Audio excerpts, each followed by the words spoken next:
Hello everyone, I am Amit and I welcome all of you in my channel.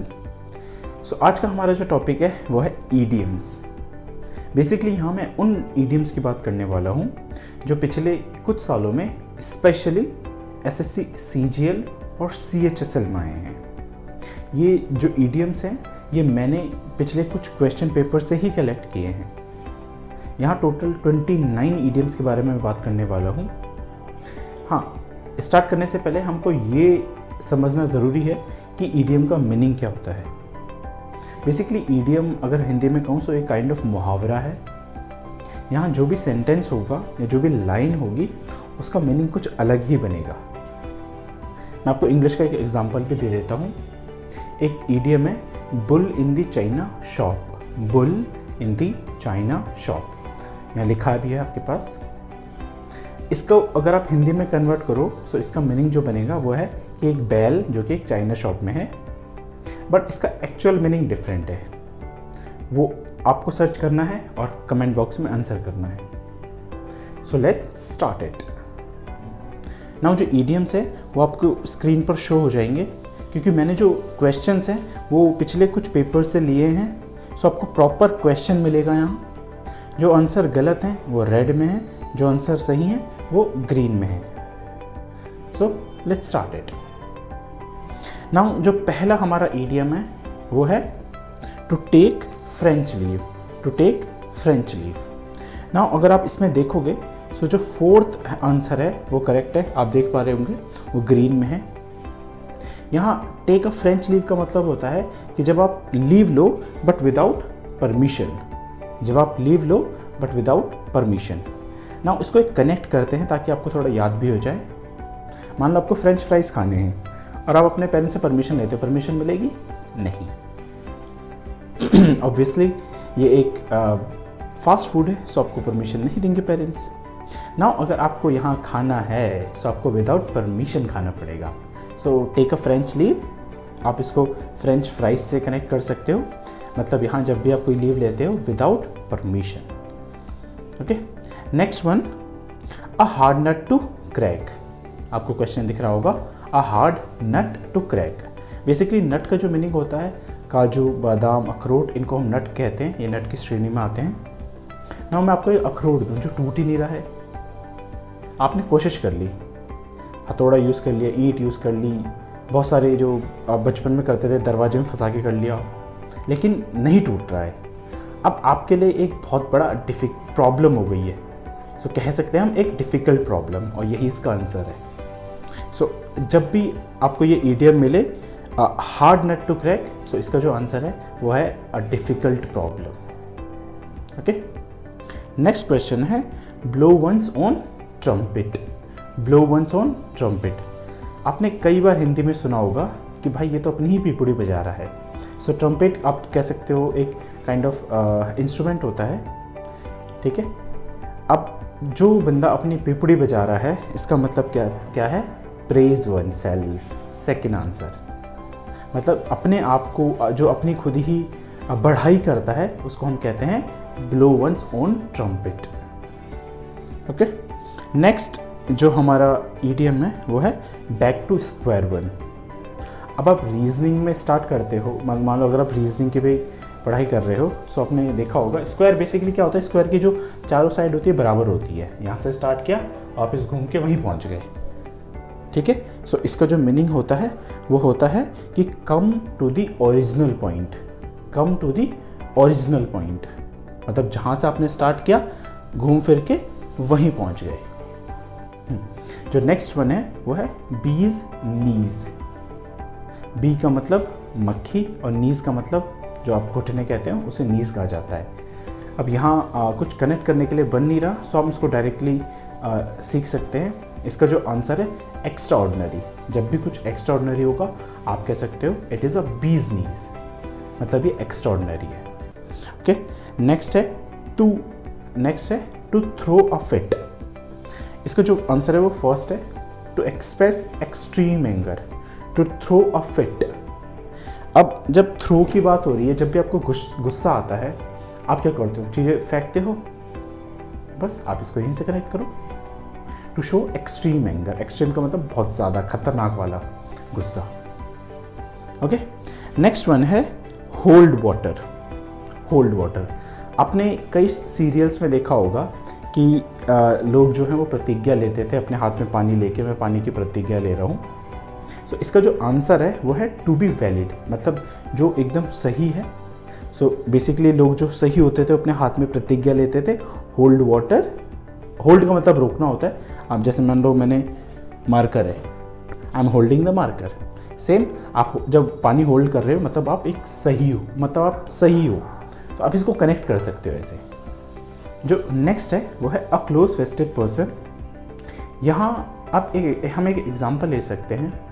मान लो आपके हाथ में पैसे हैं, आपने अपनी मुट्ठी बंद कर ली और आपका फ्रेंड बोला भाई मुझे पार्टी दो। अब आप बोल रहे कि भाई खोल दी मुट्ठी, अब वो खोल ही नहीं पा रहा है, तो आपसे बोला आप तो बहुत कंजूस हो क्योंकि आप पार्टी नहीं देना चाहते हो। सो बेसिकली जो क्लोज वेस्टेड पर्सन का मतलब होता है एक कंजूस व्यक्ति, ठीक है, अ माइजरली पर्सन। सो माइजर एक वर्ड है इंग्लिश में जिसका मीनिंग होता है कंजूस। सो जब भी क्लोज वेस्टेड का मतलब मीनिंग पूछा जाए तो आप बोलोगे कंजूस व्यक्ति, अ माइजर पर्सन। नेक्स्ट है अ बेड ऑफ रोजेस। आपने कई बार सुना भी होगा, आपके लिए मैंने एक रास्ता है, फूल, वो जो रास्ता है उसमें गुलाब ही भर दिए पूरे, आपका जो बिस्तर है उसमें पूरे गुलाब भरे हुए। इससे क्या मतलब बनता है कि हाँ जो चीज़ें हैं वो आपके लिए बहुत आसान है, रास्ता आपके लिए बहुत आसान है। सो जब भी अ बेड ऑफ रोजेस की बात करी जाएगी, an easy and happy situation, बहुत ईजी सिचुएशन हो गई आपके लिए। अगर मैं आपके लिए पथरीला रास्ता दे दूँ तो आपके लिए डिफ़िकल्ट होगा वॉक करने के लिए, बट जिस रास्ते पे गुलाब बिछे हुए हैं, गुलाब के जो पंखुड़ियाँ बिछी हुई है, आपके लिए बहुत ईजी और आपको हैप्पीनेस फील होगा वहाँ। सो जब भी आपसे पूछा जाए अ बेड ऑफ रोजेस का मीनिंग, वहाँ आप बोलोगे एक आसान और खुशी वाला सिचुएशन। ओके, नेक्स्ट है to take the bull by the horns. To take the bull by the horns, आप ट्राई करिए, एक बैल है उसको पकड़िए सींग से, हॉर्न का मतलब होता है सींग, पकड़िए सींग से और कोशिश करिए लड़ने की, क्या होगा आपके साथ सोचिए। नाउ यहाँ अब जो भी होगा वो तो अलग बात है। बेसिकली ये बहुत डिफ़िकल्ट हो जाएगा आपको हैंडल करना, क्योंकि बुल, बैल बहुत बड़ी चीज़ है।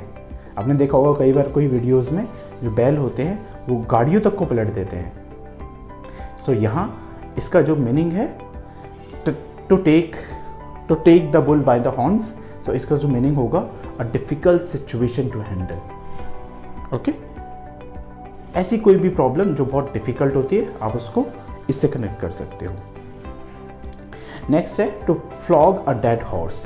To flog a dead horse, अब एक घोड़ा है जो कि मर चुका है। फ्लॉग का मीनिंग क्या होता है, आपने देखा होगा ना जो चाबुक होती है जिससे घोड़े पे मारा जाता है कि ताकि वो तेज़ दौड़े।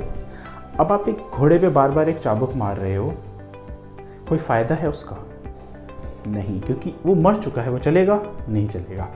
सो इसका जो आंसर होगा वो है second one, to waste the efforts. जो भी आप एफर्ट डाल रहे हो वो सारे वेस्ट है, वो घोड़ा मर चुका है, वो नहीं चलने वाला। ओके, नेक्स्ट वन है हॉब्सन्स चॉइस। हॉब्सन्स चॉइस, सो इसका जो आंसर है फर्स्ट टाइम आपको पूरा रीड कर रहा हूँ। And apparently free choice where there is no real alternative, मतलब एक यहाँ आप कैसे कनेक्ट कर सकते हो हॉब्सन्स चॉइस। मान लो हॉब्सन एक आदमी है जिसके पास सब कुछ फ्री चॉइस है और उसको कोई अल्टरनेटिव नहीं है, कोई ऑप्शन नहीं है। सो जब भी आपके ये वर्ड आए हॉब्सन्स चॉइस, ये ईडियम आए, सो एक ऐसे सिचुएशन जो फ्री है और उसका कोई अल्टरनेटिव भी नहीं है। आपसे बोला जाए कुछ भी चूज़ कर लो और आप चूज़ तो करना चाहते हो, बट उसके बाद भी आपके पास कोई डिफरेंट ऑप्शंस नहीं है, मतलब एक ही ऑप्शंस में आप जा रहे हो। हमारा जो नेक्स्ट ईडियम है वो है बाय एंड बाय। इसका जो मीनिंग होता है वो है ग्रेजुअली। सो एक सिचुएशन से कनेक्ट करते हैं। ग्रेजुअली का जो मीनिंग है वो है slowly over the period of time, मतलब आपको धीरे धीरे चीज़ें होती रहती हैं। हाँ, एक सिचुएशन है, जैसे आप मान लो जा रहे हो, आप बाय बाय कर रहे हो धीरे धीरे। सो यहाँ मैं आपको एक एग्जांपल दे देता हूँ कि धीरे धीरे मुझे पता चला कि वो मुझे धोखा दे रहा था। Gradually I got to know that he was cheating with me. So यहाँ जो ग्रेजुअली है वो कोई भी एक प्रोसेस या कोई भी सिचुएशन जो धीरे धीरे हो रही है समय के साथ, वहाँ हम ग्रेजुअली का यूज़ करेंगे, ठीक है। और जब बाय एंड बाय आ जाए तो उसका जो मीनिंग होगा वो ग्रेजुअली होगा। नेक्स्ट है chicken hearted. Chicken hearted basically एक ऐसी सिचुएशन है, मान लो चलो एक चिकन है, उसके सामने अगर आप एकदम से कूद जाओ तो क्या झटका लगेगा ना। सो चिकन हार्टेड पर्सन उनको कहते हैं जो बहुत ही कच्चे दिल के होते हैं, जिन्हें कहा जाता है। सो यहाँ आंसर जो है वो कावर्डली। कावर्ड का मतलब होता है डरपोक इंसान, और जब भी चिकन हार्टेड इडियम का यूज़ किया जाएगा उसका जो मीनिंग बनेगा वो है एक डरपोक व्यक्ति, डरपोक दिल वाला व्यक्ति। ना जो हमारा नेक्स्ट इडियम है वो है pull a fast one. Pull a fast one का मीनिंग है ट्रिक समवन। ट्रिक का मतलब किसी के साथ चालाकी करना, बेईमानी करना, ठीक है। नाउ अगर आप किसी के साथ चालाकी करना चाहते हो तो आपको बहुत ज़्यादा तेज होना पड़ेगा। सो जब भी आपका ये वर्ड आए पुल अ फास्ट वन, आप इसको कनेक्ट कर सकते हो कि ट्रिक समवन, किसी के साथ चालाकी करना, ओके। नेक्स्ट वर्ड है सी eye to I. See eye to आई। सो इसका जो आंसर होता है वो अग्री विद समवन, मतलब किसी के साथ सहमत होना। अब इसको कनेक्ट करते हैं एक सिचुएशन से। मान लो कोई आपसे बात कर रहा है और आप उसकी आंखों में देख रहे हो और अपनी गर्दन हिला रहे हो। इसका जो मीनिंग बनेगा वो हाँ कि आप उस व्यक्ति से सहमत हो, उस व्यक्ति से अग्री हो। सो यहाँ जब भी आप एक ईडियम सुनेंगे see eye to eye, like I see eye to eye, means यहाँ मैं आपसे सहमत हूँ। नेक्स्ट वन जो है to paddles one own canoe. To paddles one own canoe. Paddle का मीनिंग डिफरेंट हो सकते हैं। साइकिल में पैडल का मीनिंग आप पैडल मारते हो उस पर, ठीक है। बोट में पैडल होता है। अब यहाँ जो आंसर है वो है depend on one self. Depend on one self. अब मान लो आप एक कैनोई का मतलब होता है एक छोटी सी नाव, ठीक है, जिसमें एक दो लोग ही बैठ सकते हैं। अब आप एक नाव में बैठे हो जिसमें आप सिर्फ अकेले हो, कौन पैडल मारेगा? आप खुद मारोगे। इट मीन्स आप अपने पे डिपेंड हो। सो जब भी आपको ये फ्रेज़ मिले, ठीक है, to paddle one's own canoe, so यहाँ आप जो मीनिंग बनेगा to depend on oneself, मतलब आप अपने खुद पर डिपेंड हो, खुद पर आश्रित हो। हमारा जो नेक्स्ट ईडियम है वो है like a dying duck in a thunderstorm. Thunderstorm एक तूफान होता है जिसमें बारिश भी होती है, तूफान भी चलता है। सो मान लो एक सिचुएशन है, कोई आपको बोलता है you are like a dying duck in the thunderstorm. So इसका जो मीनिंग वो आपको कहना चाह रहा है, वो कहना चाह रहा है बहुत उदास दिख रहे हो। अब मान लो एक डक एक थंडरस्टॉर्म में फंसी है, या आप एक थंडरस्टॉर्म में फंसे हो, कैसा फील होगा? कोई खुशी से चिल्लाएगा तो नहीं, ओहो बहुत अच्छी चीज़ हो रही है। डेफिनेटली आप इसमें सैड ही होंगे, उदास ही होंगे। सो जो वर्ड आंसर है वो है डिजेक्टेड, और डिजेक्टेड का मीनिंग होता है उदास, ओके। नेक्स्ट वन है look down upon. Look down upon, इसका जो आंसर है to consider someone inferior. Now inferior का मतलब होता है नीचा, ठीक है। सो हाँ, मान लो एक व्यक्ति है, आप उसको जनरली हिंदी में कहते थे ना कि नीचा दिखाना। सो वही सेम मीनिंग है लुक डाउन अपॉन। किसी को आप बोल रहे हो कि हाँ भाई नीचे देखो, मैं आपसे बड़ा हूँ। सो आप यहाँ कर रहे हो, आप शो कर रहे हो कि आप उसे नीचा दिखा रहे हो। आप ऊँचे हो, वो नीचा है।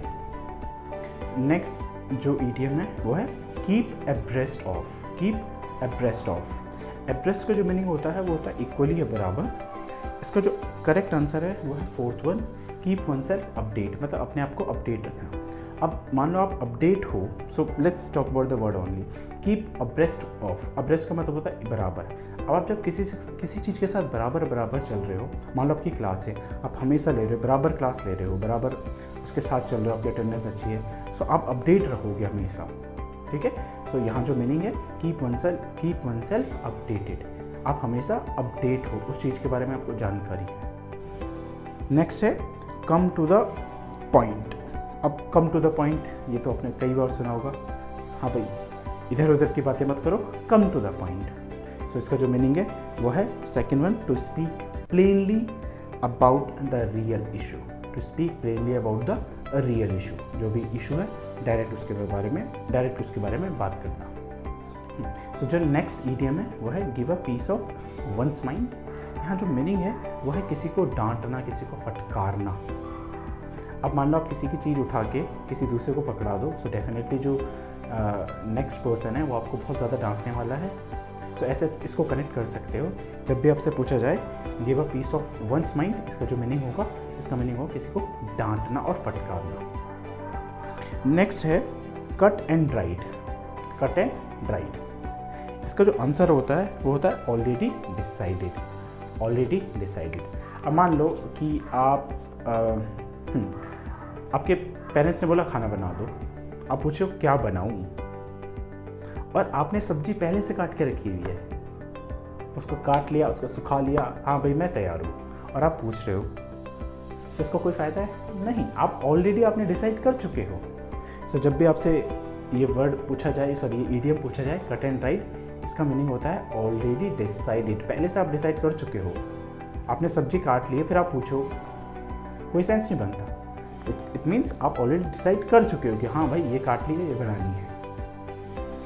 नेक्स्ट है the people were scared because of the burglar was at large. यहाँ एक सेंटेंस दिया हुआ है पूरा। सो जो फ्रेज़ है वो बर्गलर एट लार्ज है। बर्गलर बेसिकली आप किसी एक ऐसे इंसान को कह सकते हो जो बिना परमिशन के कहीं एंटर कर जाए। आप एक नॉर्मल भाषा में उसको चोर कह सकते हो। ये जो चोर होते हैं वो बिना परमिशन के ही एंटर करते हैं। सो इसका मीनिंग है नॉट कॉट। नॉट कॉट मतलब जिसको पकड़ा नहीं गया है। अब पीपल वर स्कैर्ड, जो लोग हैं वो डरे हुए थे क्योंकि the burglar was at large, मतलब जो चोर था वो अभी भी पकड़ा नहीं गया है। अब जब चोर पकड़ा नहीं जाएगा तो डरे हुए होंगे। सो जब बर्गलर एट लार्ज जब भी आपसे पूछा जाए तो मतलब जब भी कोई चीज़ पकड़ी ना गई हो उसे हम बर्गलर एट लार्ज कहेंगे। नेक्स्ट जो है वो है kill two birds with one stone. Kill two birds with one stone, एक तीर से दो निशाने। एक तीर से दो निशाने, एक पत्थर है और आपने दो चिड़ियाँ मार दी। क्या आंसर होगा? To achieve two result with one single effort, मतलब आपने एक एफर्ट किया और आपने दोनों चीज़ क्रैक कर दी। मान लो आपने CGL के लिए प्रिपेयर किया और CGL के साथ CHSL भी निकाल दिया। तैयारी CGL के लिए की और इसके हेल्प से CHSL भी निकाल दिया। सो एक तीर से दो निशाने। जो नेक्स्ट सिचुएशन है वो है the acid test. Basically acid test, इसको चलो एक पहले मैं आपको मीनिंग बता देता हूँ। एक ऐसी सिचुएशन जो किसी चीज़ को प्रूव कर रही है। मैं आपको इसका आंसर भी रीड कर लेता हूँ आपके लिए। अ फैक्ट, इवेंट और सिचुएशन दैट प्रूव समथिंग। एक ऐसा कोई भी फैक्ट, इवेंट और सिचुएशन जो किसी चीज़ को प्रूव कर रहा है। नाउ आप अगर आप मान लो आपको कुछ प्रूव करना है, तो आप उसमें एसिड मिलाते हो कि हाँ ये मैंने एसिड मिलाया, आपसे प्रूफ हो गया कि ये एक मेटल है, ये एक नॉन मेटल है। एक एग्जांपल दे रहा हूँ, ठीक है। सो जब भी आपको पूछा जाए द एसिड टेस्ट, सो एक ऐसी सिचुएशन जो किसी फैक्ट को, किसी सिचुएशन को प्रूव कर रही है कि हाँ भाई ये सही है। जो नेक्स्ट ईडियम है वो है ब्लाइंड एली। इसका जो आंसर है मैं आपके लिए रीड कर देता हूँ। A situation in which no further progress can be made, मतलब एक ऐसी सिचुएशन जिसमें अब प्रोग्रेस नहीं हो सकती, वो ख़त्म है, लास्ट हो चुका है, इससे ज़्यादा आप उसको अच्छा नहीं बना सकते या उसमें कोई प्रोग्रेस नहीं कर सकते, ठीक है। अब कोई मान लो इसको एक सिचुएशन से कनेक्ट करते हैं। एक अंधा इंसान है, आपने उसको एक कमरे में रख दिया और बहुत सारे ऑब्स्टेकल, मतलब उसके लिए जो रुकावटें हैं वो बना दी वहाँ। आपने उसको ट्रेनिंग दे दी, वो बहुत कोशिश करके 3-4 बार गिर के उसको पार कर देता है, और हर बार ये 3-4 कभी 5-6 भी हो रहा है। सो अब एक अंधा आदमी अगर इतनी रुकावटों के बाद भी 3-4 बार गिर के उसको पार कर रहा है, सो एक बहुत एक्सट्रीम सिचुएशन हो गई कि हाँ ये बहुत अच्छा रिजल्ट है। जनरली आप जो देख पाते हैं वही कई बार टक्कर लग के गिर जाते हैं। सो आप इसको इससे कनेक्ट कीजिए कि एक ऐसी सिचुएशन जहाँ ऑलरेडी एक्सट्रीम अचीव किया जा चुका है, इससे ज़्यादा उसमें प्रोग्रेस नहीं किया जा सकता। सो ब्लाइंड, एक ब्लाइंड इंसान जो बहुत ज़्यादा अचीव कर चुका है, ऑलरेडी बहुत अच्छा कर रहा है, इससे ज़्यादा नहीं कर सकता।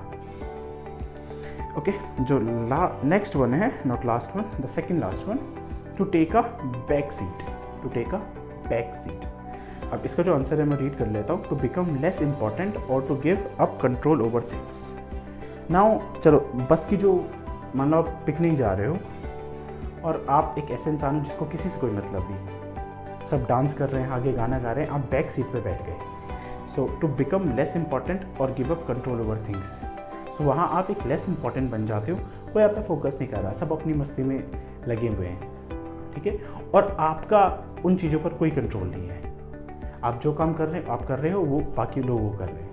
तो जब भी आपसे पूछा जाए to take a back seat, मतलब आपने पीछे हो गए हो, कोई भी काम है आप बोले नहीं भाई अब मेरा कंट्रोल इससे हट चुका है, मैं नहीं हूँ, मैं पीछे हो गया हूँ, मैं इससे पीछे हट चुका हूँ। सो हमारा जो नेक्स्ट ईडियम है, एंड ये लास्ट भी है but not the least, to bark up the wrong tree, उसका जो आंसर है to do something that will not give the result you want. अब बार्क का मतलब भौंकना होता है। अब एक जो डॉग है वो एक पेड़ के सामने भौंक रहा है, उससे कोई उसको फ़ायदा होने वाला है? पेड़ है, पेड़ को क्या पता कुत्ता है, चाहे बिल्ली है, चाहे गाय है, कोई फ़र्क नहीं, पेड़ तो अपनी जगह पर रहेगा।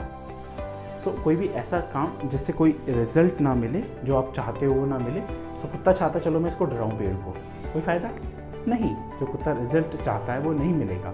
सो bark up the wrong tree मतलब किसी ऐसी चीज़ या ऐसी सिचुएशन में आना जिससे आपको वो रिजल्ट ना मिले जो आप चाहते हो। सो एवरीवन, ये हमारी आज की वीडियो थी जिसमें हमने 29 ईडियम्स के बारे में बात करी है।